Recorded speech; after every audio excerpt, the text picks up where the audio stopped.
السلام علیکم۔ آج ہم بات کر رہے ہیں ایک خاص یوٹیوب چینل اجالا کی۔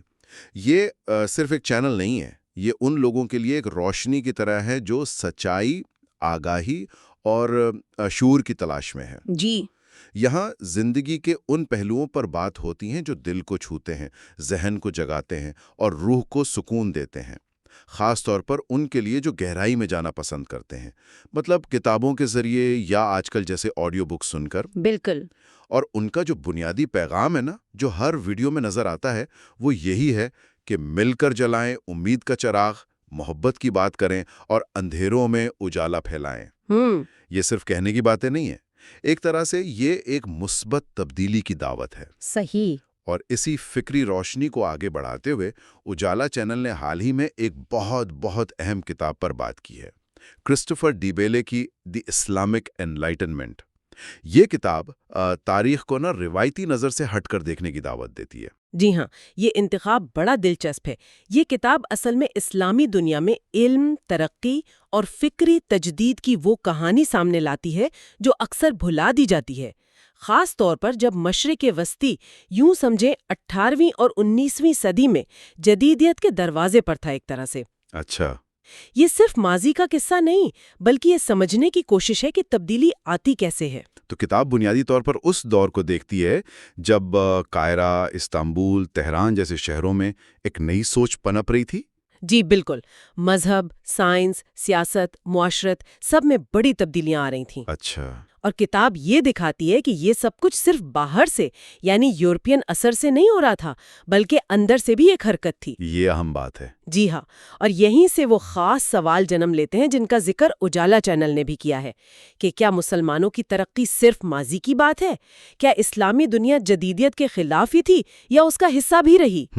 کتاب کہتی ہے کہ حقیقت زیادہ پیچیدہ ہے۔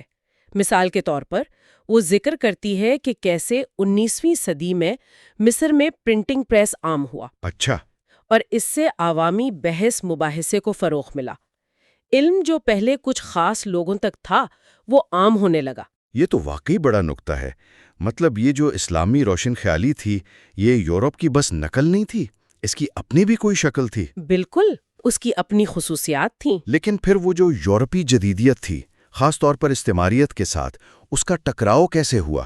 کتاب اس پر بھی بات کرتی ہے۔ اچھا، وہ کیسے؟ دیکھیں، ایک طرف تو سلطنت عثمانیہ میں تنظیمات جیسی اصلاحات ہو رہی تھیں، قانون، تعلیم، فوج کو جدید بنانے کی کوششیں، جی تاکہ وہ بدلتے وقت کا مقابلہ کر سکیں۔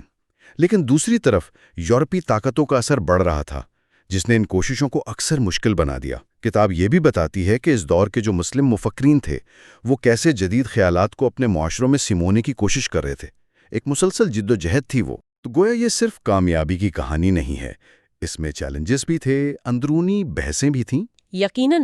اور شاید یہی بات اجالا چینل بھی سامنے لانا چاہتا ہے کہ ماضی کو سمجھ کر حال کے لیے کچھ سیکھا جائے۔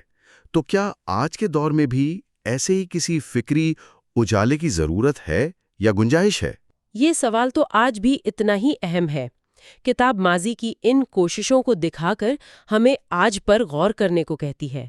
دیکھیے، علم، تحقیق اور کھلے ذہن سے بات چیت یہ تو ہر دور کی ضرورت ہے نا؟ بالکل۔ تو خلاصہ یہ ہوا کہ اجالا چینل کا مقصد صرف معلومات دینا نہیں، بلکہ سوچ کو ایک نئی راہ دکھانا، سچائی کی کھوج کرنا اور معاشرے میں مثبت شعور لانا ہے۔ جی، اور ان کا مشن بہت واضح ہے، امید کے چراغ جلانا، محبت اور ہم آہنگی کو فروغ دینا، اور علم کی روشنی سے جہالت کے اندھیروں کو دور کرنا۔ یعنی حقیقی معنوں میں اجالا پھیلانا۔ تو اگر یہ گفتگو سننے والوں کو دلچسپ لگی ہو اور وہ ان موضوعات میں مزید گہرائی میں جانا چاہتے ہوں تو اجالا یوٹیوب چینل کو ضرور دیکھیں۔